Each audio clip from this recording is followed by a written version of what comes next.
Donald Trump cancels London visit amid protest fears. Donald Trump has cancelled a visit to Britain next month to open the new U.S. Embassy in London, amid fears of mass protests. The president claimed on Twitter that the reason for calling off the trip was his displeasure at Barack Obama having sold the current embassy for peanuts and built a replacement for $1 billion, 750 meters. "Bad deal," he wrote. But the embassy's plan to move from Mayfair to Nine Elms in London was first reported in October 2008, when George W. Bush was still president. The London mayor, Sadiq Khan, said Trump had got the message that many Londoners staunchly opposed his policies and actions.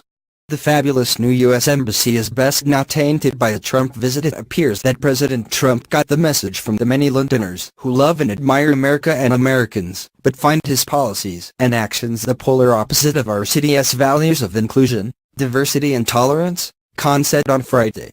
His visit next month would without doubt have been met by mass peaceful protests.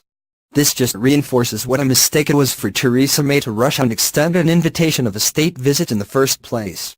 The Prime Minister invited Trump for a state visit when she became the first world leader to visit the president in the White House a year ago. Activists immediately pledged to stage protests, and MPs have said they would not give the president the opportunity to address Parliament.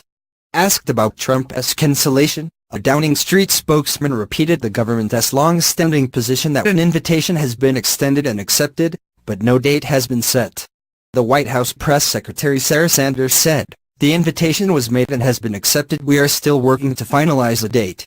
Instead of a state visit, it had been expected that Trump would make a brief, less formal working visit in February to cut the ribbon on the embassy in southwest London, and hold meetings with May. Officials had also been examining plans for the president to meet the Queen without the pomp of a full-blown state banquet. Government sources suggested Washington had signaled that the Secretary of State, Rex Tillerson, would instead open the embassy. Trump confirmed on Twitter late on Thursday night that the trip was off. "Reason I cancelled my trip to London is that I am not a big fan of the Obama administration having sold perhaps the best located and finest embassy in London for peanuts, only to build a new one in an off location for $1.2 billion.